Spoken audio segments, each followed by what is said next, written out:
श्रीमा Shri Arvind online Shri Arvind पाठचक्र रे योगदान करिथिबा भाई बापा मान को नमस्कार। आज आलोच्य विषय चैत्य अध्यात्म और अतिमानस रूपांतर स्वरूप। चैत्य अध्यात्म और अतिमानस रूपांतर स्वरूप संपर्क रे आलोचना करने निमंते भुवनेश्वर यदुनंदन भाई यदुनंदन सामल को मु अनुरोध करुछि। यदुनंदन भाई तंकर वक्तव्य प्रदान करंतु। जे मानव प्रकृतिर समस्त जड़ता अज्ञता भीरुता छिन्न करी पशु प्राण को दिव्य जीवन रे परिणत करती सही युग पुरुष युगांतर पुरुष श्री अरविंद को आजिर ए निरवित मुहूर्तर प्रथम प्रणाम। जो परमा भागवती जननी यही जड़ पृथ्वी को स्वर्गीय सुषमा प्रदान करती सही परमा जननी को आजिर ए निरवित मुहूर्तर प्रथम प्रणाम। वंदे मातरम। शुभरात्रि। यही शुभरात्रि नीरव निस्तब्ध बेलारे दूर दूरांतरे उपस्थित थिबा माँ को भल पाउथिबा मातृ संतान अपा भाई मान को मोर आंतरिक अभिनंदन और नमस्कार। आम बर्तमान जो आध्यात्मिक मेल रे अच्छु ये आध्यात्मिक मेलटी आमर जीवन पर अत्यंत उपयोगी। एमिति मुहूर्त बोधे आम जीवन रे अन्यत्र कौटी पाऊना हूँ। तेणु से माँ कर अशेष करुणा एवं आम मानकर आस्पृहा ये उभय मिशिकी ये कथाटी होती। आउ यही आध्यात्मिक मेल रे मत सुजोग प्रदान करिथिबारु मु अंततः उद्योक्ता बंधु कमल भाई को कृतज्ञता दवा सहित माँ को कृतज्ञता प्रदान करुछि। एवं जोठी आम समस्ते एकाठी कि बर्तमान मातृ परिवार रहीचु समस्त मध्य मोर कृतज्ञता ज्ञापन करुछि। विषय वस्तु आज रखा है जे चैत्य अध्यात्म अतिमानस रूपांतर स्वरूप। आम ए चारोटी पांचटी शब्द आम भितर पाउछ जे चैत्य आध्यात्मिक अतिमानस रूपांतर स्वरूप। प्रथम आम टिके बुझिबा जे विषयटी अत्यंत गुरुत्वपूर्ण। जेहेतु आम श्री अरविंदर योग ग्रहण करिचु एवं योग पथरे आम उणाधिके अनुसरण करुछु पूर्ण जोगरे अच्छु। तेणु आम निश्चित भाव में यू आम धारणा स्पष्ट करने दरकार। प्रथमे पूर्ण जोग विषय आम धारणा तो निश्चय रही। तेबे श्री अरविंद जहाँ कहते पूर्ण जोग होची वर्तमान प्रकृतिर जोग। प्रकृति वर्तमान जोग करी निम्न रु ऊर्ध्व को यात्रा करुछि एवं शेष से परम सत्ता पाखे जाई पहुँचब। प्रकृतिर ये यात्रा को आम कहूँ विवर्तन बोली कहूँ एवोल्यूशन बोली कहूँ। तेणु वर्तमान मनीष पर्यंत एवोल्यूशन आसी एवं निश्चित भाव में एवोल्यूशन अधिक आगु जीव। यही क्षेत्र में प्रकृतिर तार गोटे स्वभाव रही तार गोटे गति रही जे से विवर्तन भितर प्रत्येक मनुष्य भितर जो अध्यात्म सत्ता विराजमान करुछि प्रत्येक मनुष्य भितर जो भगवान अछंती से भगवान को सी अंततः जहाँ को कह जाए देवता से जीवन देवता को सी अंततः बहन करी प्रकृति वर्तन चली जीवन माध्यम एवं से जीवन को लेकर एक महाजीवन रे पहुँचवा पर्यंत से यात्रा करिवो तार गोटे ऊर्ध्व गति रही। तेणु ये ऊर्ध्व गति रे आमे सामिल होइचु एवं आमे जानू बा न जानू आमे अंततः से दिगरे गतिशील होउछु। अन्य क्षेत्र में देखिले जे आमर जोग पूर्ण जोग रोची जे पूर्णता पई जोग अंततः आमर जो शरीर मन प्राण अपूर्ण हो रही ये पूर्ण हम एवं श्री अरविंद भाषा रे ଯେ ବିବର୍ତ୍ତନ ମାଧ୍ୟମରେ ଆଉ ଏକ ପ୍ରକାର ଜୀବନ ଏ ପୃଥିବୀରେ ସୃଷ୍ଟି ହେବ ଏବଂ ଶେଷରେ ସେଇ ଯେଉଁ ଉଚ୍ଚତମ ଆଧ୍ୟାତ୍ମିକ ଚେତନା ସେ ଅନ୍ତତଃ ନିମ୍ନଗାମୀ ହେବ ଏବଂ ଆତ୍ମାର ଏକ ବୃହତ୍ତର ଜୀବନ ଏହି ପୃଥିବୀରେ ପରିଣତ ହେବ, ସମ୍ଭବ ହେବ। ତେଣୁ ଏସବୁ ଜାଣିଲା ବେଳକୁ ଏବଂ ଶେଷରେ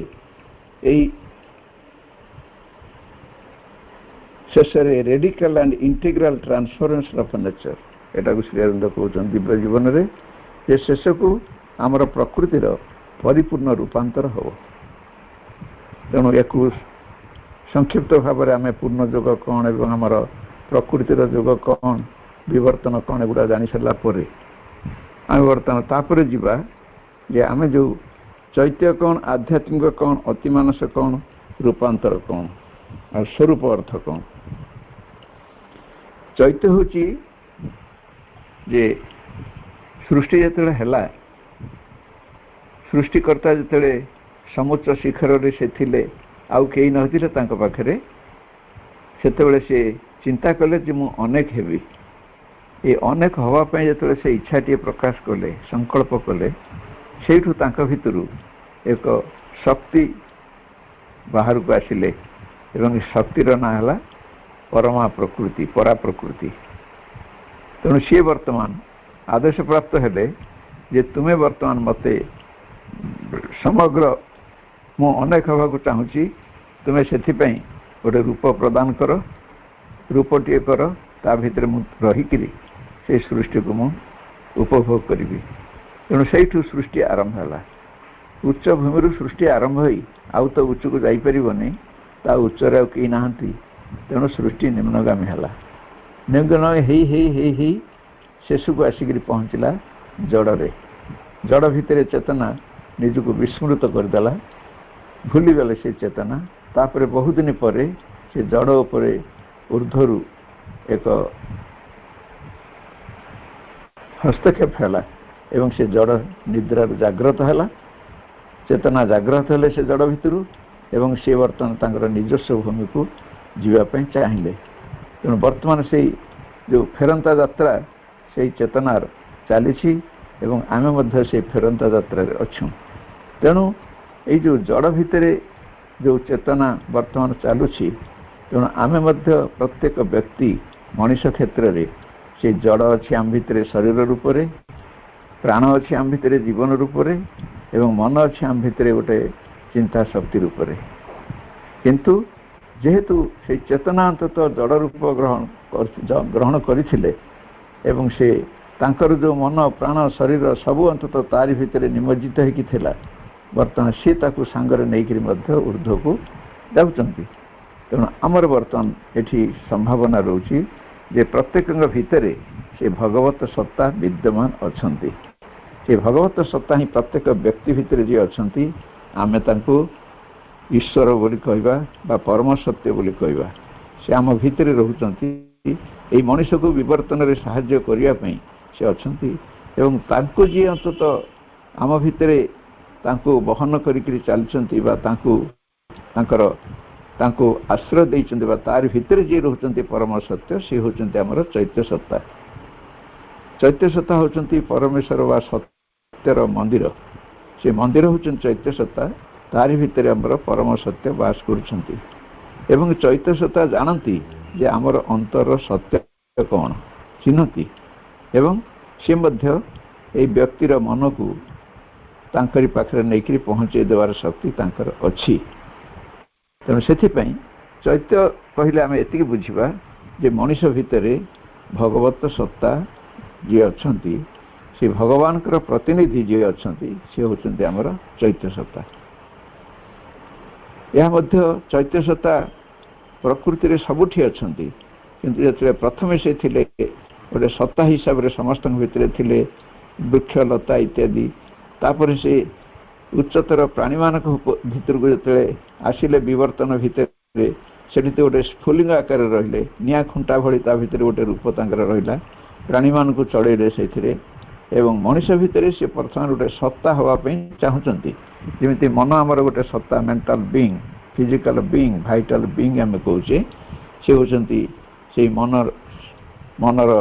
ଅଞ୍ଚଳର ଗାର୍ଡିଆନ୍। ତେଣୁ ଚୈତ୍ୟ ସତ୍ତା ମଧ୍ୟ ସେମିତି ଆମ ଭିତରେ ଯିଏ ଅଛନ୍ତି ସେ ମଧ୍ୟ ଆମର ବିଇଂ ହେବେ।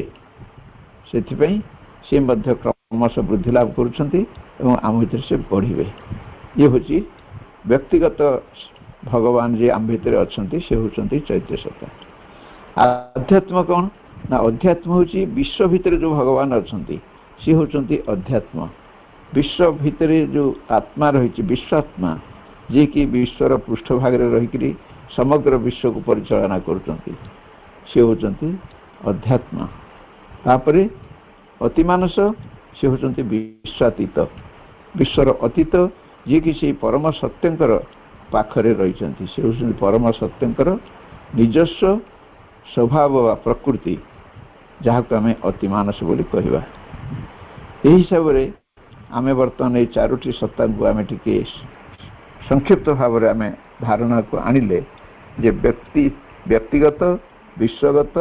ବିଶ୍ୱାତୀତ, ଇଏ ହେଉଛି ତିନୋଟି ସତ୍ତା। ବ୍ୟକ୍ତିଗତ ଭିତରେ ମନ, ପ୍ରାଣ, ଶରୀର, ତେଣୁ ଚୈତ୍ୟ ଦ୍ୱାରା ତାହା ପରିଚାଳିତ ହେବା ଦରକାର। ତେଣୁ ସେ ସେଇଥିପାଇଁ ବ୍ୟକ୍ତି ଭିତରକୁ ଆସିଛନ୍ତି ଏବଂ ତାଙ୍କୁ ତାଙ୍କର ଗୁଣ ଧର୍ମରେ ପରିଚାଳିତ କରିବା ପାଇଁ ତାଙ୍କ ନିର୍ଦ୍ଦେଶ ଅଛି। ଆଉ ବିଶ୍ୱାତ୍ମା ଯିଏ ବିଶ୍ୱ ପରିଚାଳନା କରୁଛନ୍ତି, ଆଉ ଅତିମାନସ ଯିଏକି ପରମ ସତ୍ୟଙ୍କର ନିଜସ୍ୱ ପ୍ରକୃତି ଅତିମାନସ, ସେ ଅଛନ୍ତି ଅପରାର୍ଦ୍ଧ ଜଗତରେ, ପରାର୍ଦ୍ଧ ଜଗତରେ ଏବଂ ବାକିତକ ସବୁ ଅଛନ୍ତି ଅପରାର୍ଦ୍ଧ ଜଗତରେ। ତେଣୁ ଏଇଭାবে ବୁଝିଲା ପରେ ତାପରେ ଆମେ ଜାଣିବା ଯେ ରୂପାନ୍ତର କ'ଣ। ରୂପାନ୍ତର ହେଉଛି ଆକ୍ଷରିକ ଅର୍ଥରେ ରୂପାନ୍ତରର ଅର୍ଥ ହେଉଛି ଅନ୍ୟ ରୂପ, ଅନ୍ୟ ରୂପ ରୂପାନ୍ତର, ଅନ୍ୟ ଘଟ ଘଟାନ୍ତର, ଏମିତି ଯେଉଁ ଶବ୍ଦ ଆସୁଛି ଅନ୍ୟ ରୂପ। କିନ୍ତୁ ଏଠି ଯେଉଁ ରୂପାନ୍ତରର କଥା ଶ୍ରୀ ଅରବିନ୍ଦ କହିଛନ୍ତି, ଇଏ କୌଣସି ରୂପର ରୂପାନ୍ତର ନୁହଁ, ଇଏ ହେଉଛି ଚେତନାର ରୂପାନ୍ତର। ଆମେ ବିବର୍ତ୍ତନରେ ଡାରୱିନ୍ ବୋଲି ଜଣେ ବୈଜ୍ଞାନିକ ଥିଲେ, ସେ ମଧ୍ୟ ବିବର୍ତ୍ତନବାଦ ଉପରେ ପ୍ରଥମେ ବ୍ୟାଖ୍ୟା ଦେଇଥିଲେ ଏବଂ ସିଏ କହୁଥିଲେ ବିବର୍ତ୍ତନ ହେଉଛି ଯେ ଏଭଲ୍ୟୁସନ୍ ଅଫ୍ ସ୍ପେସିଜ୍, ଯେ ଗୋଟେ ପ୍ରଜାତି ବା ଗୋଟେ ରୂପର ବିବର୍ତ୍ତନ। ଯେମିତିକି ଆମେ ଦେଖୁଛନ୍ତି ଯେ ପ୍ରାଣୀ ଜଗତରେ ଅନ୍ତତଃ ଗୋଟେ ସରୀସୃପ ହେଉଛି ଗୋଟିଏ ପ୍ରାଣୀ, ତାର ଗୋଟେ ରୂପ, ତାପରେ ଆଉ ଗୋଟେ ଠେକୁଆର ଗୋଟେ, ସିଏ ଗୋଟେ ପ୍ରଜାତି, ତାର ଗୋଟେ ରୂପ, ସିଂହର ଗୋଟେ ରୂପ, ବାଘର ଗୋଟେ ରୂପ, ହାତୀର ଗୋଟେ ରୂପ, ଏମିତି ଏମିତି ହେଇକି ପ୍ରକୃତି ମାତା ତାଙ୍କ ଲାବୋରେଟୋରୀରେ କ୍ରମେ କ୍ରମେ କ୍ରମେ କ୍ରମେ ରୂପରୁ ରୂପ ସବୁ ତିଆରି କରି କରିକି ଶେଷକୁ ଯାଇକରି ମାଙ୍କଡ଼ରେ ପହଞ୍ଚିଲେ ଏବଂ ସେ ମାଙ୍କଡ଼ରୁ କୁହାଯାଉଛି ଯେ ମଣିଷ ତାପରେ ସେଇଠୁ ଆସିଛି ବୋଲି ବୈଜ୍ଞାନିକମାନେ କହୁଛନ୍ତି, ଇତ୍ୟାଦି ଇତ୍ୟାଦି। ତେଣୁ ସିଏ କହୁଥିଲେ ଯେ ସ୍ପେସିଜ୍ ବା ଗୋଟେ ଜୀବସତ୍ତାର ପ୍ରଜାତିର ରୂପାନ୍ତର, କିନ୍ତୁ ଶ୍ରୀ ଅରବିନ୍ଦଙ୍କର ରୂପାନ୍ତର ହେଲା ଚେତନାର ରୂପାନ୍ତର। ବର୍ତ୍ତମାନ ଶ୍ରୀ ଅରବିନ୍ଦଙ୍କ ଯୋଗରେ ଯେଉଁ ରୂପାନ୍ତର ହେବ ତାହା ଗୋଟେ ଭିତରର ରୂପାନ୍ତର ପ୍ରଥମେ ହେବ। ଭିତରେ ରୂପାନ୍ତର ହେଲେ ତାପରେ ଶେଷରେ ଯାଇକି ଯେତେବେଳେ ଅତିମାନସ ଶକ୍ତି ଅବତରଣ କରିବେ ମନ ପ୍ରାଣ ଶରୀରକୁ, ସିଏ ସମଗ୍ର ଭାବରେ ପ୍ରକୃତିର ରୂପାନ୍ତର କରିବେ। ତା ପୂର୍ବରୁ ପ୍ରକୃତିର ରୂପାନ୍ତର ହେଇପାରିବନି। ତେଣୁ ଆମର ଯେଉଁ ବର୍ତ୍ତମାନ ତିନୋଟି ପର୍ଯ୍ୟାୟରେ ବର୍ତ୍ତମାନ ରୂପାନ୍ତର ସଂଗଠିତ ହେବ, ଯେଉଁଟାକି ଆଜିର ବିଷୟବସ୍ତୁ ଅଛି ଯେ ଚୈତ୍ୟ ରୂପାନ୍ତର, ଅଧ୍ୟାତ୍ମ ରୂପାନ୍ତର ଏବଂ ଅତିମାନସ ରୂପାନ୍ତର। ଇଏ ହେଉଛି ସମଗ୍ର ରୂପାନ୍ତରର ତିନୋଟି ପର୍ଯ୍ୟାୟ, ଯାହାକୁ ମାନେ ଦିବ୍ୟ ଜୀବନ ଗ୍ରନ୍ଥରେ ଗୋଟେ ଶ୍ରୀ ଅରବିନ୍ଦଙ୍କର ଅଧ୍ୟାୟ ଅଛି ଯେଉଁଟାକି ଟ୍ରିପଲ୍ ଟ୍ରାନ୍ସଫର୍ମେସନ୍ ବୋଲି କୁହାଯାଉଛି। ତେଣୁ ଏଇଠି ଆମେ ଆସିବା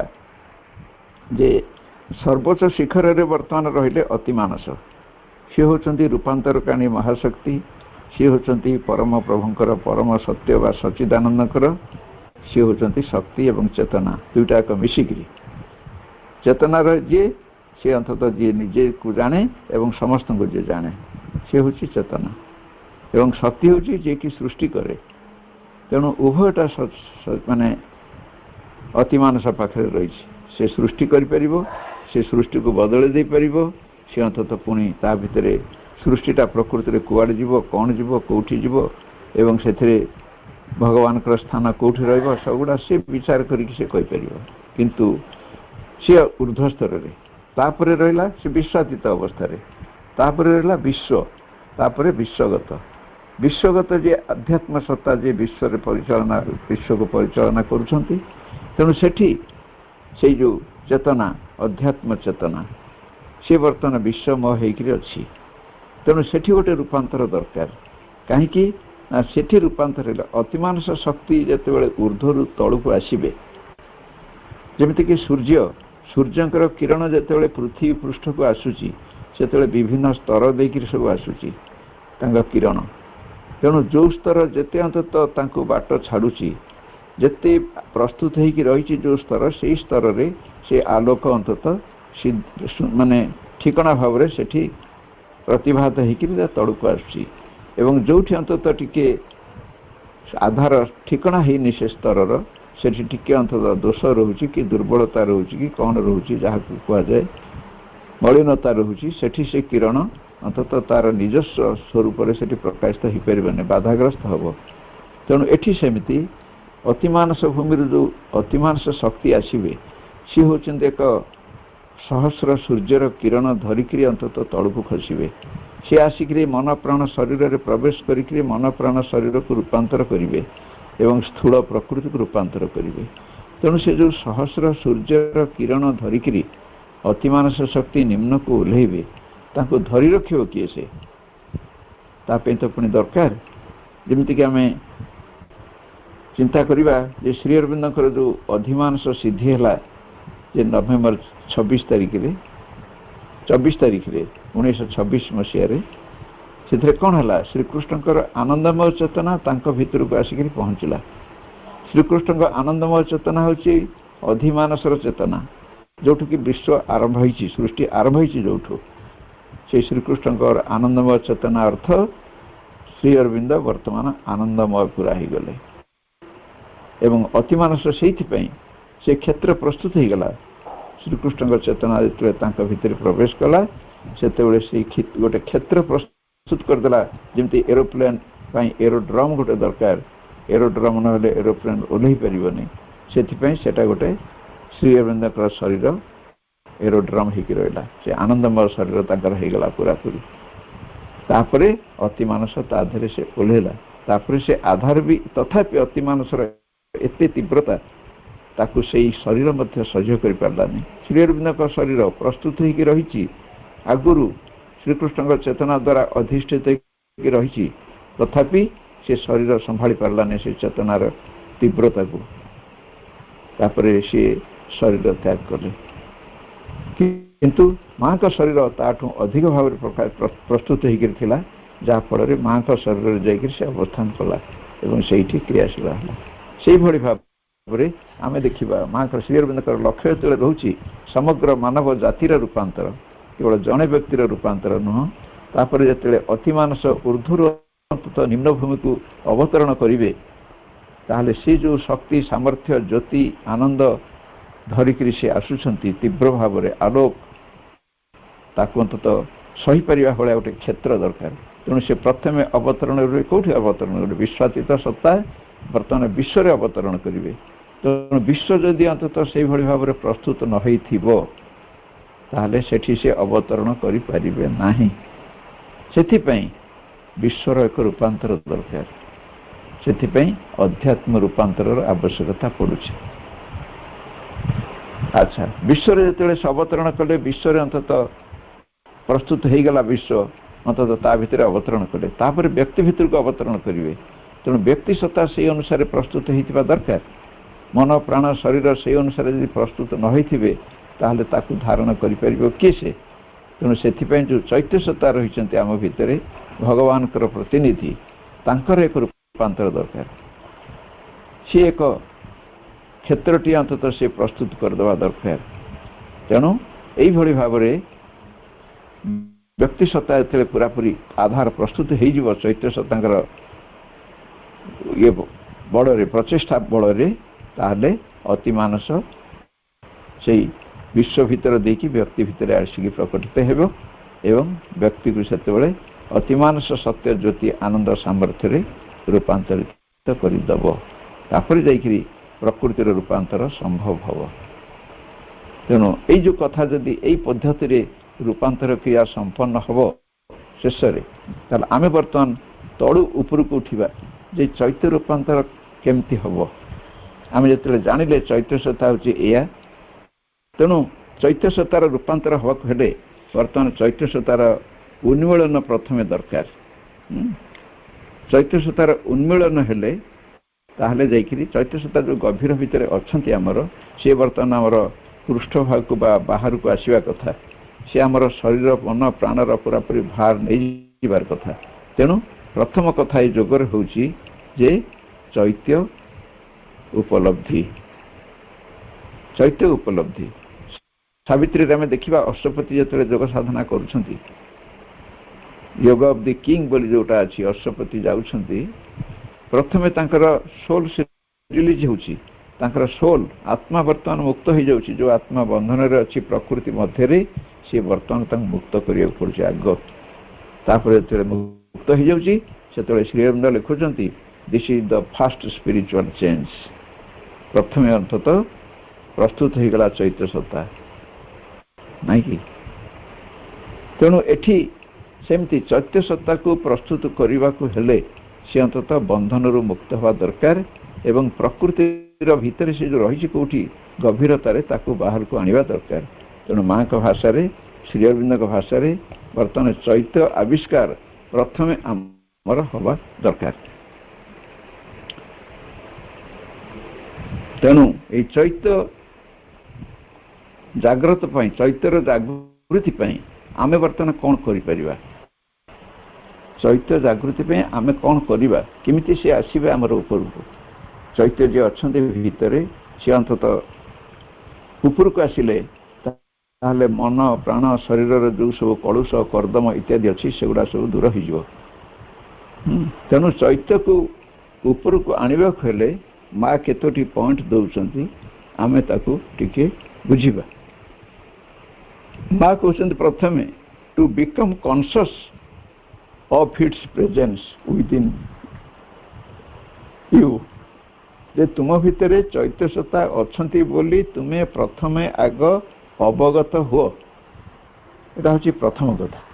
किंतु आम एपर्यंत चैत्य सत्ता अच्छी बोली स्वाभाविक भाव में आम अवगत हो पारुछु कि जमीती आम मनटी अच्छी बोली स्वाभाविक भाव में अवगत होचु हाँ मोर मन अच्छी मु ता द्वारा चिंता करि पारुछि मोर प्राण अच्छी मु ता द्वारा जीवन धारण करि पारुछि मोर शरीर अच्छी मु ता द्वारा कर्म करि पारुछि एमती जो स्वाभाविक भाव में मोर गोटे अवगति रही चैत्य सत्ता मो भितर अच्छी बोले मोर एमती स्वाभाविक अवगति होउछि कि हो नहीं जेतबेले आलोचना को आसुछि जेतबेले तांका स्वरूप वर्णना करा जाउछि सेतेबेले मु अंततः जानुछि जे चैत्य सत्ता मोर हृदय भितर को गभीर रे अच्छंती बोली से गभीरता भितर को मु प्रवेश करि पारुछि ना से गभीरता कोठी अछि मु जानि पारुछि ना से चैत्य सत्ता केमती भाव रे कोठी कोन अच्छंती तेणु मां कर प्रथम कथा हला जे be conscious about your psychic being which is with in you चैत्य सत्ता होचंती एक अमूल्य मणि सबुठु मूल्यवान संपद तुम भितर अच्छंती से विषय तुम्हें अवगत हवा प्रथमे दरकार स्वाभाविक भाव में सेमती चिंता करिक नुह स्वाभाविक भाव में जमी बापा माँ घरे अच्छा मु स्वाभाविक भाव में मो भितर से अच्छा सब जिते भावुची बापा माँ अच्छा मुझे जितेबले मु भावी चैत्य सत्ता मो भितर अच्छा एमती गोटे अनुभूति मोर आसो तेणु प्रथम कथा है माँ कर जे बी कॉन्शियस सेकेंड पार्ट से कहते कौन करिया पड़िबो ना to concentrate on this presence until it become a living fact for us तापरे फास्ट कॉन्शियस हो देन कॉन्सेंट्रेट करो तांकर प्रेजेंस उपरे यदि प्रेजेंस तांकर अछि उपस्थिति मु अनुभव करली मो धेर से अच्छंती एमिति भी मु तांको उपलब्धि करि पारे बा अच्छंती बोली भाई पारे काहे कि ना से नथिले मोर जीवन रहिबो नाही से अच्छंती बोली मु जीवन पाइकि अछि एमती भाव में मुझे चिंता करी ताहले स्वाभाविक भाव में मु जानिबी जी मोर जीवन दाता जी मोर जीवन को लेकर वर्तमान मो भितर अच्छा जी कि मोर जीवन प्राणर प्रभु सी मो भितर निश्चित भाव अच्छा यही बोधटा मोर प्रथम हवा दरकार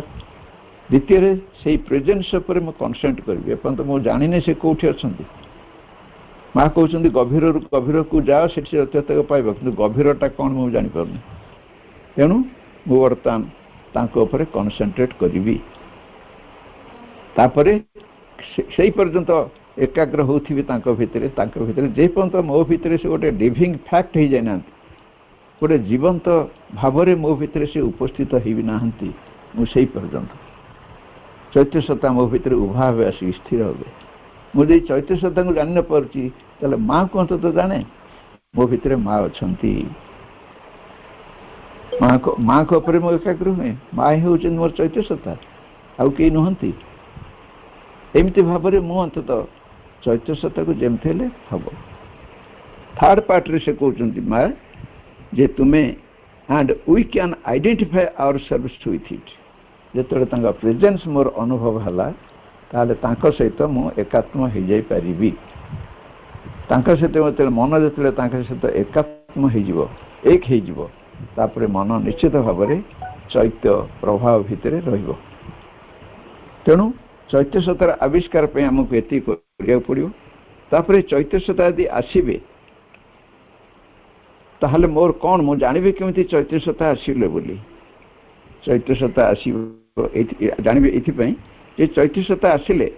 अहंकार मोर रहिबो नाही तापरे विश्व शक्ति आड़ को द्वार खोला हो जीवो मन प्राणर दुर्बलता रहिबो नाही भय शून्यता मो भितर रही आसीजीव मो निर्भीक भाव में रही पारि भय मो भितर रहिबो नाही सर्वदा अमरत्वर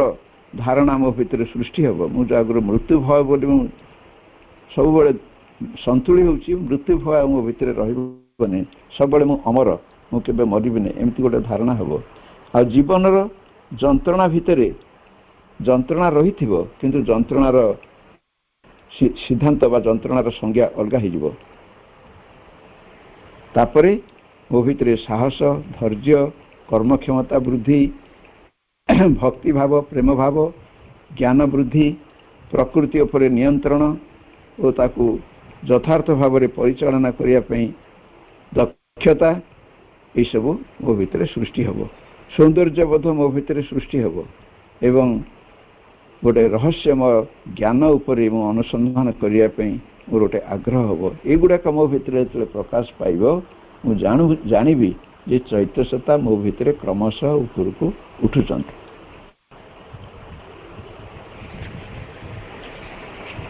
साधना है कि माँ कहले तीनटा कथा आम करवा एवं से साधना पर्यायर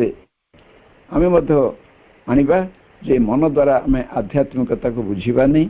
आराम करवा सुख करके संतोष प्रकाश करके कदापि रहिबा नहीं केवल आमर प्रगति पाई सब आम चिंता करवा सकल कार्य आनंद पाइबा कर्म करवा नहीं केतेबेले हेले कौनसी भाव में उत्तेजित हवा नहीं केतेबेले विरक्त हवा नहीं केतेबेले अभियोग करवा नहीं बाहर चेहरा देखिकी क्या विचार करवा नहीं समस्त प्रति गोटे समवेदना स्थापन करवा लक्ष्य प्राप्ति पाई सब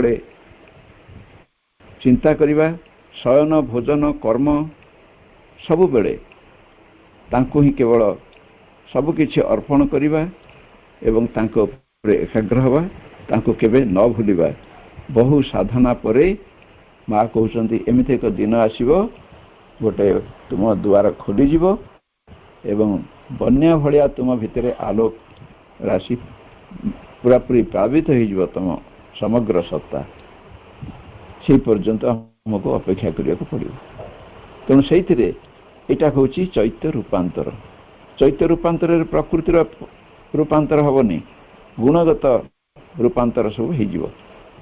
गुणगत रूपांतर हो गले प्रथमे से अंतत विश्वमय हवापाई ता भितर अंतत गोटे आधार प्रस्तुत हो गला से व्यक्ति वर्तमान विश्वमय हो ଆଗରୁ ବିଷମ ହେଉନଥିଲା, ଗୋଟେ ଅନ୍ତତଃ ସୀମାବଦ୍ଧତା ଭିତରେ ସେ ରହୁଥିଲା। ତେଣୁ ବର୍ତ୍ତମାନ ଚୈତ୍ୟ ରୂପାନ୍ତର ପରେ ସେ ବର୍ତ୍ତମାନ ବିଶ୍ୱମୟତାର ଦ୍ୱାର ଖୋଲିଗଲା ତା ଆଡ଼କୁ, ତାପରେ ବିଶ୍ୱ ଭାବନା ଆଡ଼କୁ ସେ ଚାଲିବ। ତାପରେ ଆସିବ ଆଧ୍ୟାତ୍ମିକ ରୂପାନ୍ତର। ଆଧ୍ୟାତ୍ମିକ ରୂପାନ୍ତର ଆମେ ଜାଣିଛେ ଅଧ୍ୟାତ୍ମ ଯେ ବିଶ୍ୱ, ଅନ୍ତତଃ ସେଠି ବ୍ୟକ୍ତି ମନ ବର୍ତ୍ତମାନ ଏତେ ବିଶାଳ ହେଇଯିବ ଯେ ସେ ବର୍ତ୍ତମାନ ସମଗ୍ର ବିଶ୍ୱ ତା ଭିତରେ ସେ ଅନ୍ତତଃ ନିଜେ ଧରିପାରିବ। ତେଣୁ ବିଶ୍ୱ ବ୍ୟକ୍ତି ଭାବରୁ ବିଶ୍ୱ ଭାବନା ଏବଂ ବିଶ୍ୱାତ୍ମା ସହିତ ସଂଯୋଗ ହୋଇଯିବ। ତାପରେ ଯେତେବେଳେ ବିଶ୍ୱାତ୍ମା ସହିତ ବ୍ୟକ୍ତିର ସଂଯୋଗ ହୋଇଯିବ, ଚୈତ୍ୟର ସଂଯୋଗ ଯେତେବେଳେ ବ୍ୟକ୍ତି ଆତ୍ମା ସହିତ ହୋଇଯିବ ଏବଂ ମନ ଯେତେବେଳେ ବିଶ୍ୱ ଭଳିଆ ବିଶାଳ ହୋଇଯିବ, ତାହେଲେ ସେଠି କ'ଣ ହେବ ତାର ନା ସିଏ ଗୋଟେ ଅସୀମତା ଭିତରେ ସବୁବେଳେ ବାସ କରିବ ଏବଂ ସେଠି ଅହଂବୋଧ ଆଉ କିଛି ରହିବନି। ସ୍ପିରିଚୁଆଲ ଟ୍ରାନ୍ସଫର ଯେତେବେଳେ ହେଉଥିବ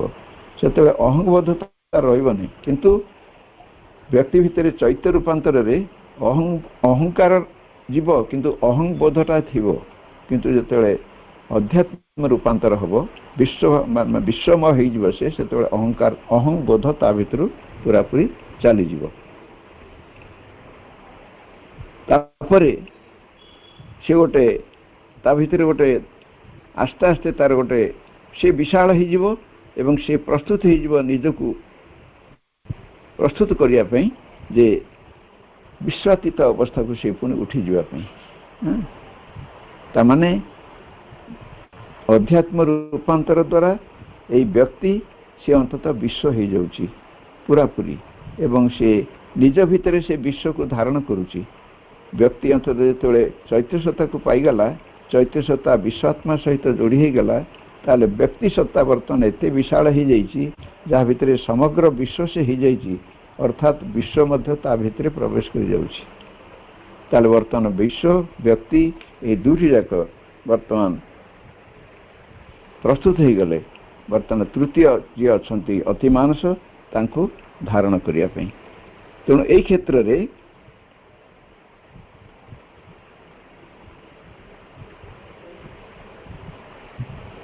ଆମର ସ୍ପିରିଚୁଆଲ ଟ୍ରାନ୍ସଫର୍ମେସନ୍ ହେଲା ବେଳେ ଆମେ ତାର କିଭଳି ଭାବରେ ସେ ସ୍ପିରିଚୁଆଲ ବିଶ୍ୱାତ୍ମାକୁ ଲାଭ କରିବା, ଯେମିତି ସାଧନା ଚୈତ୍ୟ ସ୍ତରରେ କରୁଥିଲେ, ଆମେ ସେମିତି ଅଧ୍ୟାତ୍ମ ସ୍ତରରେ କେମିତି ଭାବରେ ସାଧନା କରିବା। ସେଠି କୁହାଯାଉଛି ଯେ ମନଟାକୁ ବର୍ତ୍ତମାନ ସ୍ପିରିଚୁଆଲାଇଜ୍ଡ କରିବାକୁ ପଡ଼ିବ। ବର୍ତ୍ତମାନ ମନଟାକୁ ପୁରାପୁରି ଆଧ୍ୟାତ୍ମିକରଣ କରିଦେବାକୁ ପଡ଼ିବ। ମନ ବର୍ତ୍ତମାନ ଆଧ୍ୟାତ୍ମିକତାରେ ପରିଣତ ହୋଇଯିବ। ଏକ ଆଧ୍ୟାତ୍ମିକ ଜୀବନ ସେତେବେଳେ ସେ ଯାପନ କରିବାକୁ ଚେଷ୍ଟା କରିବ। ତେଣୁ ସେତେବେଳେ କ'ଣ ହେବ ନା ଆଧ୍ୟାତ୍ମିକ ଚେତନା ଲାଭ ହେବ। ମନକୁ ନୀରବ କରିବାକୁ ପଡ଼ିବ, ଶରୀରକୁ ଶାନ୍ତ କରିବାକୁ ପଡ଼ିବ ଏବଂ ଅନ୍ତରାତ୍ମା ବିଶ୍ୱାତ୍ମା ସହିତ ମିଳିତ ହେବ। ଚୈତ୍ୟ ସତ୍ତା ମଧ୍ୟରେ ଆଧ୍ୟାତ୍ମିକତା ତାର ସ୍ଥାନ ନେବ। ବିଶ୍ୱ ପ୍ରାଣଶକ୍ତି ଦ୍ୱାରା ଜୀବନ ଧାରଣ ହେବ। ପ୍ରକୃତି ବିଶ୍ୱମୟତାକୁ ପ୍ରକାଶ କରିବାକୁ ସମ୍ମତ ହେବ ଏବଂ ପରମ ସତ୍ୟର ଏକତ୍ୱର ଭାବନା ସହ ନୂତନ ଭଗବାନଙ୍କ ସହିତ ଏକତ୍ୱ ଭାବ ପ୍ରତିଷ୍ଠିତ ହେବ। ଜ୍ଞାନ ଶକ୍ତି ସାମର୍ଥ୍ୟ ଊର୍ଦ୍ଧ୍ୱରେ ଥିବା ସମଗ୍ର ଜ୍ଞାନ ତା ଭିତରୁ ପ୍ରବେଶ କରିବ। ଅତୀତ ବର୍ତ୍ତମାନ ଭବିଷ୍ୟତ ଏ ସମସ୍ତର ଚିତ୍ର ମଣିଷ ଭିତରେ ଦେଖାଯିବ ଏବଂ ମଣିଷ ସେତେବେଳେ ପ୍ରଗତିଶୀଳ ହେଇକରି ଊର୍ଦ୍ଧ୍ୱକୁ କ୍ରମେ କ୍ରମେ ଯାତ୍ରା କରିବ। ମନ ଆପଣାର ବ୍ୟକ୍ତିତ୍ୱ ବଦଳରେ ଏକ ପରମ ସତ୍ତାଙ୍କୁ ଅନୁସନ୍ଧାନ କରି ବାହାରିବ ଏବଂ ପରମ ସତ୍ୟ ପରମ ସୌନ୍ଦର୍ଯ୍ୟ ତାର ଭିତରେ ପ୍ରବେଶ କରିବ ଏବଂ ତାର ପ୍ରାଣସତ୍ତା ବିଶ୍ୱ ପ୍ରାଣ ସେ ପୁରା ଶୁଦ୍ଧ ହୋଇଯିବ, ଆନନ୍ଦମୟ ହୋଇଯିବ ଏବଂ ଦିବ୍ୟତା ଲାଭ କରିବା ପାଇଁ ସେ ପୁରା ପୂର୍ଣ୍ଣ ହୋଇକି ରହିବ। ଏଇଟା ହେଉଛି ଅଧ୍ୟାତ୍ମ ରୂପାନ୍ତରରେ ସମ୍ଭବ ହେବ। ସେଠି ମଧ୍ୟ ପ୍ରକୃତି ଅନ୍ତତଃ ପରିବର୍ତ୍ତନ ହେଉନାହିଁ, କିନ୍ତୁ ପ୍ରକୃତି ଭିତରେ ବ୍ୟକ୍ତିର ପ୍ରକୃତି ଭିତରେ ବିଶ୍ୱଭାବର ଅନୁଭବ ହେଉଛି, ଉପଲବ୍ଧି ହେଉଛି। ବ୍ୟକ୍ତି ଭାବର ଉପଲବ୍ଧି ପରେ ଚୈତ୍ୟ ଭାବର ଉପଲବ୍ଧି ପରେ बर्तमान अध्यात्म भावर उपलब्धि होची। अध्यात्म तो प्रसारित आत्मा, आत्मा जो पूरा प्रसारित हो जाउछंती ताहाकु कहबा हमें विश्व बोली। तेणु यही दुईटी कथा हला परे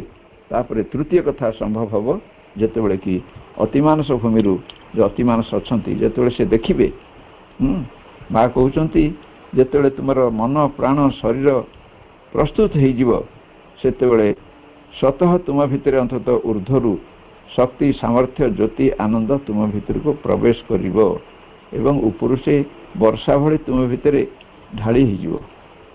तेणु आमर प्रस्तुति उपर निर्भर करुच्ची अतिमानसर अवतरण। आम जदि प्रस्तुत नहींथिबा ताहले अतिमानस आसीबनी। काहेकि ना अतिमानस आसिला परे आम भितर कोनोसी जागा नाही ताको रहिया पई आमको सेथिपई स्थानटीए तापई निर्दिष्ट करिया को पड़िबो। सेथिपई निजुको केवल विस्तार न कला पर्यंत आउ हेई परिबो नाही। तापरे अतिमानस तो आम जानिछु अतिमानस भूमि रे अतिमानसर प्रकृति रे सेठी स्थिति कौन सेठी से सत्य चेतना रही। सेठी अतिमानस भितरे परमक सहित एकत्व रही किंतु सृष्टि सहित मध्य संबंध रही। सेठी सृष्टिर अनेकत्व ता भितरे मिलिबो एवं अनेकत्व भितरे एकत्र संधान भी मिलिबो। यूनिटी इन डाइवर्सिटी ए दीटा कथा एका बेले के जने प्राप्त होबो। जेतेबेले आमर चैत्य रूपांतर हो गला अध्यात्म रूपांतर हो गला ता माने व्यक्ति भितरे दुईटी ज्ञान एकाथरे आसीबो जोटा कि आसीबो जे विश्व ज्ञान एवं आत्मज्ञान ये दीटा जाकर से सिद्ध हो गला ता भितरे किंतु अतिमानस ज्ञान है नहीं परम ज्ञान है नहीं ताहा केवल अतिमानस शक्ति अवतरण कला परे आसीबो। वर्तमान आम देखिबा जे अतिमानस रूपांतर कौन। अतिमानस रूपांतर होची जे टोटल ट्रांसफॉर्मेशन पूरापूरी भाव रे जे शरीर मन प्राणर पूरापूरी रूपांतर चेतनार रूपांतर अर्थात जो चेतना शरीर स्तर में सीमाबद्ध होता से क्रमे क्रमे से चेतना रूपांतरित होकर विश्वमय हला एवं विश्वमय चेतना वर्तमान विश्वातीत चेतना रे परिवर्तित होब। यही भाव में चेतना जिते तार माने जो स्थिति रे से पूर्वर थिला आउ टिके उच्चतम स्थिति को जाउची तापरे से आस्ते आस्ते चैत्य माने अतिमानस स्तर रे से पूरापूरी टोटाल परिपूर्ण भाव में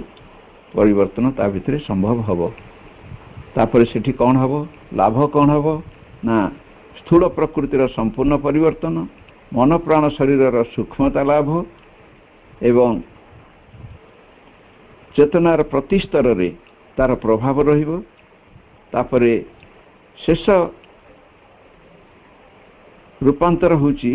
जे केवल शेष रूपांतर घटिबो शेष रे जेतेबेले अतिमानस शरीर क्षेत्र रे अवतरण करिवो।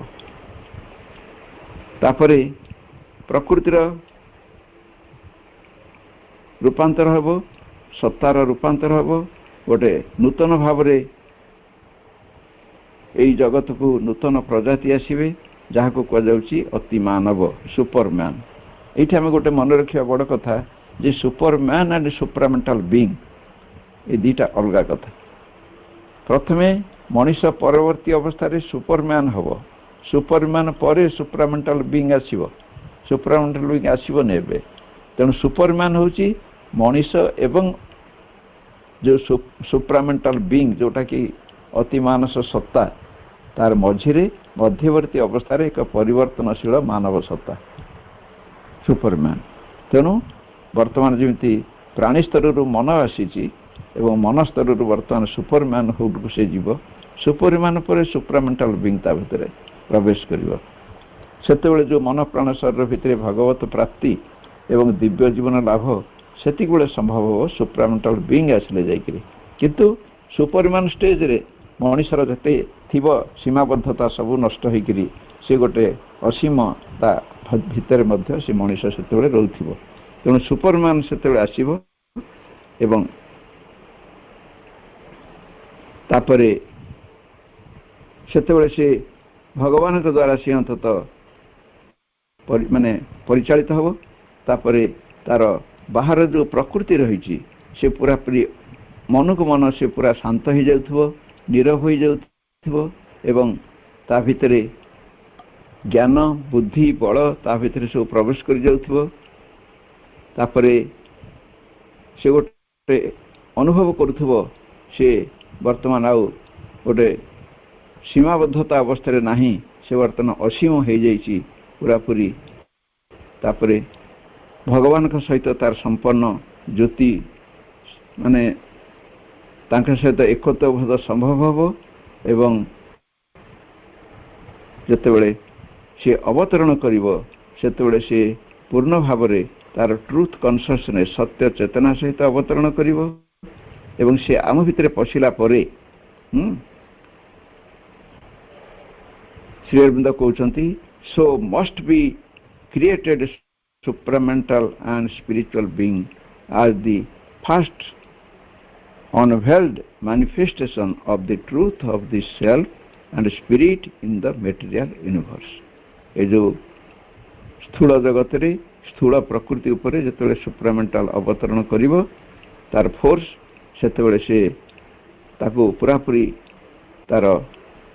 जो सीमाबद्धता थिला ताको काटी ता भितरे से ट्रुथ भगवान परम सत्य को ता भितर आनिक से प्रतिष्ठित करेब यहाँ आमर अतिमानसर रूपांतर तेणु अतिमानसर रूपांतर समुदाय अतिमानस शक्ति प्रवेश करके मनुष्य को वर्तमान सुपरमैन पर्यंत नौ सुपरमैन भितर अंततः रोचे क्षमता जे सुप्रामेंटाल बीइंग तार भितर प्रकाशित होगापाई तेणु वर्तमान जो तीनोटी रहिला ट्रिपल ट्रांसफॉर्मेशन वर्तमान रहिला आम भितरे से व्यक्ति विश्व एवं विश्वातीत एमिति व्यक्ति सत्ता भितरे से विश्व अवतरण करुची विश्व सत्ता भितरे अतिमानस जे विश्वातीत भाव अवतरण करुची तेणु व्यक्ति सत्ता वर्तमान अंततः विश्वातीत विश्वमय सत्ता हो सारा परे गोटे सुपरमैन रे परिणत होउची यही जगत रे से आत्मजात हम समस्ते खाली आखिर देखिए किंतु सुप्रामेंटाल बीइंग जेतेबेले आसीबो सेतेबेले ए मन प्राण शरीर पूरापूरी शुद्ध पवित्र होइकरी से भगवत तत्व रे भगवत गुण धर्म रे परिवर्तित हो जाइथिबो तार प्रकृति मध्य परिवर्तित हो जाइथिबो तापरे आसिकरी से जो भगवान स्वतः परम सत्य ता भितरे तांकर अधिवास संभव हो सेतेबेले हेले तापर से ही गला गोटे सुप्रामेंटाल बीइंग बा अतिमानस सत्ता से अतिमानस सत्ता ये पृथ्वी रे विचरण करिवो तापर कहैछि जेते अतिमानस सत्ता हे जिवो शरीर सत्ताटा प्राण सत्ता मन सत्ता सब अतिमानस हे जिवे सेतेले भगवान कर जो निजस्व शरीर अछि से अंततः व्यक्तिर बा आमनकर शरीर भगवान कर शरीर हे जिवो आमनकर प्राण भगवान कर प्राण हे जिवो आमनकर मन भगवान कर मन हो आमनकर आत्मा भगवान कर आत्मा हो अर्थात भगवान पूरापूरी मनीष पाल्टी जीव से अवस्था रे एवं से मध्य पृथ्वी रे रहिबो एई भली विवर्तन क्रमे क्रमे क्रमे क्रमे से आड़ को मनुष्य को नौची एवं श्री अरविंद कहते जे नेक्स्ट स्टेज होची चैत्य रूपांतर चैत्य सत्तार उद्भावन हम वर्तमान मनमय जीवन मन भितर बास कर मनीष वर्तमान ता पर अवस्था रे विवर्तन रे चैत्य भितर बास करिवो किंतु चैत्य भितर बास कला परे परे से अंततः अध्यात्म जीवन से यापन करिवो स्पिरिचुअल लाइफ से लीड करिवो ता माने आस्ते आस्ते से विवर्तन त्वरान्वित हो जिवो वर्तमान मन पर्यंत टिके धीर स्थिर भाव में विवर्तन चली किंतु मनर ऊर्ध्व को जो अंततः विवर्तन चलीज से विवर्तन त्वरान्वित हो कहीं सेठी पूरापूरी आउ किसी बाधा बेसी रोना तेणु तापरे आध्यात्म सत्ता प्रस्तुत होपर अतिमानस सत्ता अध्यात्म सत्ता भितर प्रवेश करी व्यक्ति सत्ता भितर आसो अर्थात प्रत्येक व्यक्ति से अंततः एकाधार से तीनोटी ज्ञान तांको भितर एकाथरे प्रकाश पाउथिबो जोटा कि God knowledge world knowledge and self knowledge भगवत ज्ञान जहाँ को कहे विजडम बोली प्रज्ञा भगवत प्रज्ञा एवं विश्व ज्ञान एवं व्यक्ति आत्मज्ञान ए तीनोटी ज्ञान एकाथरे ता भितर प्रकाश पाउथो तेणु सी समग्र विश्व को एकाथरे जानी पारुथिबे समग्र विश्व तांकर समग्र हृदय तांकर हृदय समस्त हार्ट बीट हृत्स्पंदन तांकर हृत्स्पंदन समस्त जंत्रणा दुख तांकर जंत्रणा जोटा कि श्री अरविंद से भली अवस्था थिले से भली अवस्था थिले तापर जाइकरी दिव्य जीवन संभव हम सावित्री जो तीनोटी लाइन श्री अरविंद लिखिछंती to raise the world to the deathless light प्रथमे प्रकृति को लेकर ऊर्ध्व को उठिले से विश्व प्रकृति को पृथ्वी को तापर to bring God down to the earth on earth we came तापर भगवान को से पृथ्वी ऊपर को नहीं आसिले अर्थात अति मानस को धरी आसिले तापर थर्ड बर्तमान बाकी अच्छी to change the ordinary life into life divine बर्तमान पार्थिव जीवन को दिव्य जीवन में परिणत करने बर्तमान कार्य बाकी रही किंतु दिव्य जीवन में पार्थिव जीवन परिवर्तन हवा पूर्वर ये तीनोटी रूपांतर आवश्यकता रही व्यक्तिगत विश्वगत एवं विश्वातीत तेणु आमको ये तीनोटी पर्यायर जावाक पड़ो तेणु आमर बर्तमान कर्तव्य हूँ प्रथम कथा हूँ आम केमिति चैत्य सत्ता को आम उपलब्धि करवा how to discover our psychic being सेटा हूँ आम प्रथम कथा तेणु चैत्य सत्ता को उपलब्धि करने माँ जो बाट सब बतैले आम निश्चित भाव में ग्रहण करवा एवं आम नित्य साधना लगेगा आस्ते आस्ते लगेले माँ कहते यहाँ भारी कष्टकर कार्य एटा दिनक हम नहीं कहीं पुराना अभ्यास पुराना चरित्र पुराना प्रकृति भितर मनीष एपर्यंत बैसी आसी आम सेमती रही तेणु गोटे नुआ भाव नुआ प्रकृति नुआ चरित्र गठन करने सहज नुह किंतु आम पाखरे माँ अच्छा माँ ही एकमात्र आमर दिग्दर्शन करेंगे सी आसी से बल आम चैत्य सत्ता को पाइबा एवं माँ ही आमर चैत्य सत्ता पर जदि आम अनुभव करवा विश्वास करवा ताले सी आमर चैत्य सत्ता को उन्मोचन करदे माँ गोटे जगह कहते जे मु से चैत्य सत्ता को उन्मोचन करदेवी तू व्यस्त हो नहीं तू किंतु खाली प्रस्तुत हो जे तो आधार को खाली प्रस्तुत कर से दिगरे तू अंत साधना कर चल से मो काम मु करदेवी तेणु माँ जहाँ कहते चैत्य साधना आम जहाँ जानिले आहरी आम अधिक भाव में से पुस्तक तांगर पढ़ा आमर वॉल्यूम 12 रे जो लिखाही अंतत चैत्य आध्यात्मिक शिक्षा पर्यायर आम ताको जानिले आम जापर जे चैत्य सतार साधना आमको कौन कौन करने पड़ो तेणु आम से लगिजा एवं माँ कहते पर्यंत से आम जीवन भितर गोटे जीवंत सत्य होगी प्रकाश पाई ना